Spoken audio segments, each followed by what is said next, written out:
Oke, ada satu hal yang akhir-akhir ini sering terlewat di pikiran saya, dan kalau dipikir-pikir agak ironis ya. Pernah nggak sih kita kepikiran kenapa kita itu seringnya baru mencari atau menghargai sesuatu justru pas hal itu sudah nggak ada. Tapi kali ini saya nggak lagi ngomongin soal barang, tetapi ini lebih soal doa.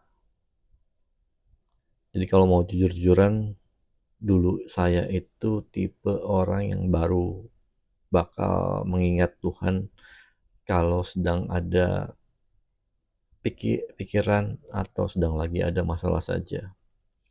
Pas hidup lagi lempeng-lempeng aja, kerjaan lancar, badan sehat, dan nggak ada beban pikiran.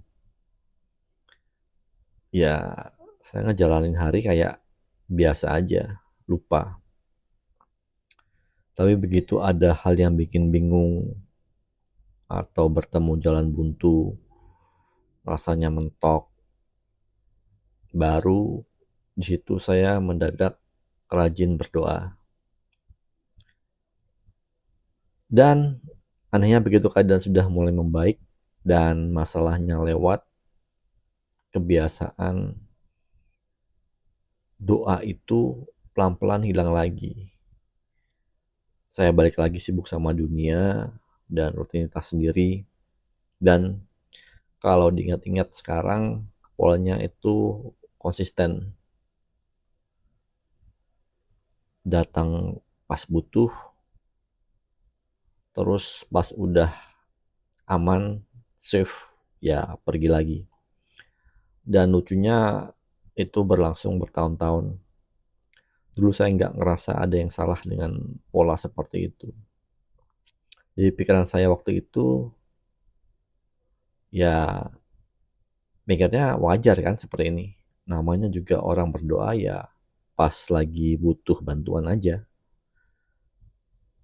Tapi baru belakangan ini saya baru sadar, oh ternyata selama ini saya datang itu karena disetir sama keadaan, bukan karena murni pengen meluangkan waktu untuk berkomunikasi atau berdoa kepada Tuhan.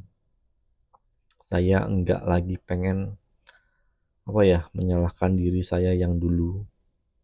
Mungkin emang kapasitas mikir saya waktu itu baru sampai di situ. Dia belum benar-benar paham. Cuman kalau sekarang saya memang lagi benar-benar belajar pelan-pelan buat merubah kebiasaan lama itu. Belajar untuk tetap meluangkan waktu untuk berdoa. Meskipun hari itu atau hari ini semuanya berjalan baik-baik saja dan nggak ada masalah apa-apa. Dan tahu nggak, ternyata buat saya pribadi ngebiasain berdoa pas hidup lagi tenang itu ternyata jauh lebih menantang daripada berdoa ketika lagi kesusahan. Tapi menurut saya sih nggak apa-apa. Ya namanya juga proses belajar, pasti ada prosesnya. Kalau kalian punya pengalaman atau pola yang sama juga nggak sih sebenarnya? Thank you.